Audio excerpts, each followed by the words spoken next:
Dear students, आज हम crossing of check या चेक का रेखांकन के बारे में जानेंगे कि चेक का रेखांकन क्या होता है और इसके प्रकार क्या हैं, इसके इफेक्ट क्या होते हैं, इन सब के बारे में जानेंगे। क्रॉसिंग ऑफ चेक, चेक का रेखांकन क्या है कि check is a negotiable instrument. ये एक विनिमय साध्य विलेख है that is drawn on a specified bank by the customer of the bank, जो कि बैंक के ग्राहक के द्वारा एक विशिष्ट चेक बैंक पर जारी किया जाता है, उसे हम चेक कहते हैं। that is payable on demand, जो कि मांग पर देय होता है। ये चेक का राइट पर्सन को ही पेमेंट हो, जिस व्यक्ति के फेवर में चेक जारी किया गया है उसी व्यक्ति को चेक का भुगतान प्राप्त हो, इसको सुनिश्चित करने के लिए, चेक के पेमेंट को सुरक्षित करने के लिए चेक का रेखांकन किया जाता है। चेक दो तरह से इशू किए जा सकते हैं, इट में बी ऑर्डर और इट में बी अबियरर। या तो ये पेई का अगर आप नाम लिख देते हैं, if you put the name of the पेई, it will become an order instrument, and if you don't put the name of the payee, it will remain as a bearer instrument. यदि आप पेई का नाम लिख देते हैं तो ये आदेशित बन जाएगा, और अगर हम नहीं लिखते हैं तो ये वाहक को देय कहलाता है। लेकिन अगर चेक आदेशित है तो फिर उसको सुरक्षित करने के लिए उसका रेखांकन किया जाता है। और रेखांकन क्या है? Crossing of cheque means two parallel transverse lines on the face of the check with or without words such as and company, not negotiable or pays account only. यदि हम चेक के मुख पृष्ठ पर दो समानांतर तिरछी रेखाएं बनाते हैं तो इसे चेक का रेखांकन करना कहेंगे। इन रेखाओं के बीच में एंड कंपनी, नॉट नेगोशिएबल या अकाउंट पेई या पेईज अकाउंट ओनली वर्ड लिखे जा सकते हैं। बट व्हाट इज नेसेसरी और required for the crossing of cheque? Only two parallel lines are required. The words without lines will not constitute crossing. केवल दो समानांतर तिरछी रेखाओं का होना आवश्यक है। इन तिरछी रेखाओं, समानांतर तिरछी रेखाओं के बिना यदि हम एंड कंपनी, नॉट नेगोशिएबल या पेज अकाउंट ओनली वर्ड लिखते हैं तो इनका कोई मतलब नहीं है। कहने का मतलब ये है कि रेखांकन के लिए दो समानांतर तिरछी रेखाओं का होना आवश्यक है, टू पैरेलल लाइंस। ओके, इसके क्रॉसिंग के मेन फीचर्स क्या हैं कि to make secure payment to a right person we cross the check. किस उद्देश्य के लिए हम चेक का रेखांकन करते हैं? ताकि जिस व्यक्ति के पक्ष में चेक जारी किया गया है उसको उसी व्यक्ति को इस चेक का पेमेंट प्राप्त हो, इसके लिए हम चेक का रेखांकन करते हैं। दूसरा, crossing is applicable in case of cheques only, cheques and demand draft only. कि केवल there are three types of negotiable instruments: promissory note, bill of exchange and check, and fourth one is a demand draft. ये negotiable instruments हैं, लेकिन रेखांकन crossing केवल check और demand draft का किया जाता है। विनिमय बिल और प्रतिज्ञा पत्र का क्रॉसिंग नहीं किया जाता है, और ना ही जो बियरर इंस्ट्रूमेंट्स होते हैं, वाहक को देय चेक होते हैं, उनका भी क्रॉसिंग नहीं किया जाता है। रेखांकन कौन कर सकता है? As per section 125 of negotiable instrument act 1881, विनिमय साध्य विलेख अधिनियम 1881 के धारा 125 के अनुसार रेखांकन आहर्ता कर सकता है, और drawer who issues the cheque. And who issues the cheque? Customer of the bank can issue the cheque. Bank का ग्राहक जो कि चेक जारी करता है, जिसे हम आहर्ता कहते हैं, वो at the time of issue cheque जारी करते समय, जिस समय चेक जारी करता है बैंक का कस्टमर, उस समय वो रेखांकन कर सकता है। वो सामान्य रेखांकन कर सकता है, विशिष्ट रेखांकन कर सकता है, नॉट नेगोशिएबल क्रॉसिंग कर सकता है, या अकाउंट पे ही क्रॉसिंग कर सकता है। किसी भी तरह का रेखांकन आहर्ता कर सकता है। सेकंड, अ होल्डर, धारक, जिसके पास में की चेक है, and who is authorised to receive the payment of the cheque, जो कि इस चेक का भुगतान करने के लिए अधिकृत है, वह धारक। यदि ड्रॉअर ने चेक का रेखांकन नहीं किया है तो फिर धारक, जो कि पेई हो सकता है या एंडोर्सी हो सकता है, वो इस चेक का रेखांकन कर सकते हैं। सामान्य रेखांकन कर सकते हैं, विशिष्ट कर सकते हैं, या सामान्य और विशिष्ट को नॉट नेगोशिएबल या अकाउंट पे क्रॉसिंग में कन्वर्ट कर सकते हैं।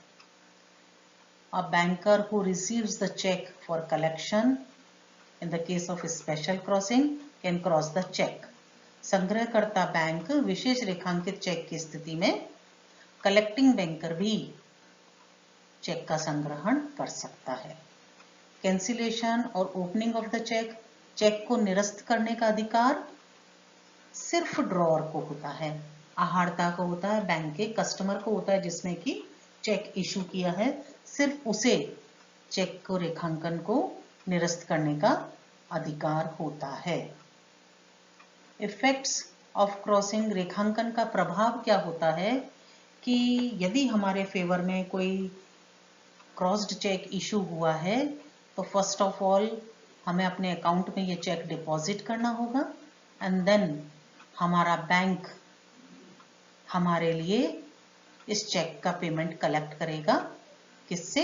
पेइंग बैंकर से इस चेक का पेमेंट कलेक्ट करेगा। यदि हमारे फेवर में कोई चेक इशू हुआ है and that is crossed cheque, रेखांकित चेक है, तो हम बैंक के काउंटर पर इस चेक का पेमेंट प्राप्त नहीं कर सकते हैं। Crossed cheques can be presented through bank only because they are not paid at the counter. जो चेक रेखांकित होते हैं, पेइंग बैंकर काउंटर पर उसका पेमेंट नहीं कर सकता है। यदि क्रॉस्ड चेक का काउंटर पर पेमेंट कर दिया जाता है और गलत व्यक्ति को पेमेंट हो जाता है तो बैंक इस चेक के गलत भुगतान के लिए जिम्मेदार माना जाएगा। टाइप्स ऑफ क्रॉसिंग, कितने तरह का रेखांकन हो सकता है? First is general crossing as per section 123। सामान्य रेखांकन, एग्जाम्पल ये रहा सामान्य रेखांकन का। यदि हम दो समानांतर तिरछी रेखाएं बनाते हैं केवल, तो यह सामान्य रेखांकन हो जाएगा। इसके बीच में हम चाहें तो अकाउंट पे ही नॉट नेगोशिएबल या एंड कंपनी वर्ड्स को यूज कर सकते हैं, but what is necessary?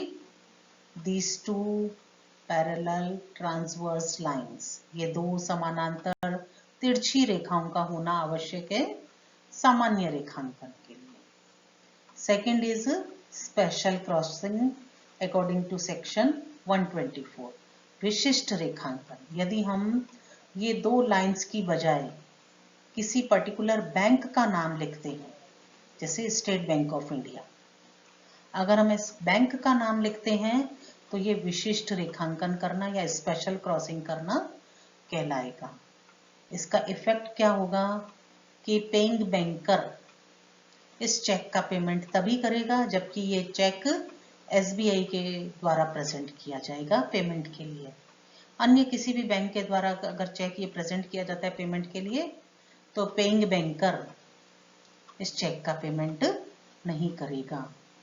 For example, check issue किया गया था बैंक ऑफ बड़ौदा पर, तो bank of Baroda is the paying banker और हमारे पास में ये चेक आया है और हमारा बैंक है स्टेट बैंक ऑफ इंडिया, तो बैंक ऑफ बड़ौदा इस चेक का पेमेंट तभी करेगा जबकि स्टेट बैंक ऑफ इंडिया के द्वारा ये चेक प्रेजेंट किया जाएगा। तो दो पैरेलल लाइन की बजाय, समानांतर रेखाओं की बजाय यदि बैंक का नाम लिख दिया जाता है तो इसको विशिष्ट रूप से रेखांकित चेक या विशेष रेखांकन कहते हैं। और इसका इफेक्ट ये होता है कि जिस बैंक का नाम लिखा गया है केवल उसी के द्वारा पेमेंट के लिए ये चेक प्रेजेंट किया जा सकता है। Third one is double crossing, दोहरा रेखांकन। मान लीजिए चेक विशिष्ट रूप से रेखांकित था और उस पर लिखा हुआ था state Bank of India, right, और चेक लिखा गया था बैंक ऑफ बड़ौदा पर, यानी who is the paying banker? Bank of Baroda is the paying banker. और चेक हमारे फेवर में इशू हुआ और हमारा अकाउंट है पंजाब नेशनल बैंक में। तो अब हमारे लिए चेक का कलेक्शन कौन करेगा? Punjab National Bank. But cheque is specially crossed cheque है, स्पेशल क्रॉसिंग है, इस पर विशिष्ट रेखांकन है और स्टेट बैंक ऑफ इंडिया का नाम लिखा हुआ है। तो हमारा बैंक तो इस चेक का पेमेंट प्राप्त नहीं कर सकता है। ऐसी स्थिति में अगर स्पेशल क्रॉसिंग है चेक पर और बैंक का पर्टिकुलर बैंक का नाम लिखा हुआ है तो for the purpose of collection, संग्रहण के लिए स्टेट बैंक ऑफ इंडिया, क्योंकि हमारा बैंक पंजाब नेशनल बैंक है, पंजाब नेशनल बैंक का नाम लिखकर उसके नाम से भी क्रॉसिंग कर देगा। किस तरह से करेगा? जैसे ये एग्जाम्पल दिया हुआ है डबल क्रॉसिंग का, Social Islamic Bank Limited to Islamic Bank Bangladesh Limited as agent for collection. इस तरह से रेखांकन करेगा। हमारे केस में कौन करेगा? State Bank of India. और किस तरह से करेगा? State Bank of India to Punjab National Bank as agent for collection. तो ये डबल क्रॉसिंग करना कहलाएगा। और तब पीएनबी हमारे लिए, जो कि हमारा बैंक है, वो बैंक ऑफ बड़ौदा से इस चेक का भुगतान प्राप्त कर सकता है। तो यदि स्पेशल क्रॉस्ड चेक है, विशिष्ट रेखांकित चेक है, तो विशिष्ट रेखांकित चेक के बैंक के द्वारा for the purpose of collection, संग्रहण के लिए किसी अन्य बैंक के नाम पर जब रेखांकन किया जाता है तो इसे डबल क्रॉसिंग करना कहते हैं। अकॉर्डिंग टू सेक्शन 127 कोई भी व्यक्ति डबल क्रॉसिंग नहीं कर सकता, यानी कि ड्रॉअर और होल्डर चेक विशेष रेखांकन करते समय दो बैंकों का नाम नहीं लिख सकते हैं, लेकिन कोई भी बैंक संग्रहण के उद्देश्य से किसी अन्य बैंक का नाम लिखकर डबल क्रॉसिंग कर सकते हैं। Fourth type of crossing is restrictive crossing, प्रतिबंधात्मक रेखांकन। ऐसा क्रॉसिंग जिसके कारण चेक की प्रवाह पर, उसकी प्रोसेस पर कोई फर्क पड़ जाता है, उसे हम रेस्ट्रिक्टिव क्रॉसिंग कहते हैं, प्रतिबंधात्मक क्रॉसिंग कहते हैं। इससे चेक के ऑपरेशन पर इफेक्ट हो जाएगा। क्या इफेक्ट होगा कि यदि हम चेक पर सामान्य रूप से रेखांकित चेक है, जनरल क्रॉसिंग है चेक पर, या स्पेशल क्रॉसिंग है, बैंक का नाम लिख दिया और उसके साथ में हमने लिख दिया नॉट नेगोशिएबल, इस तरह से, या नॉट नेगोशिएबल, बैंक का नाम लिख दिया और नॉट नेगोशिएबल लिख दिया, इसे नॉट नेगोशिएबल क्रॉसिंग कहते हैं, अविनिमय साध्य रेखांकन कहते हैं। इसका इफेक्ट क्या होगा कि ये चेक फर्दर ट्रांसफर तो हो सकता है, लेकिन अब इसकी नेगोशिएबिलिटी खत्म हो गई है।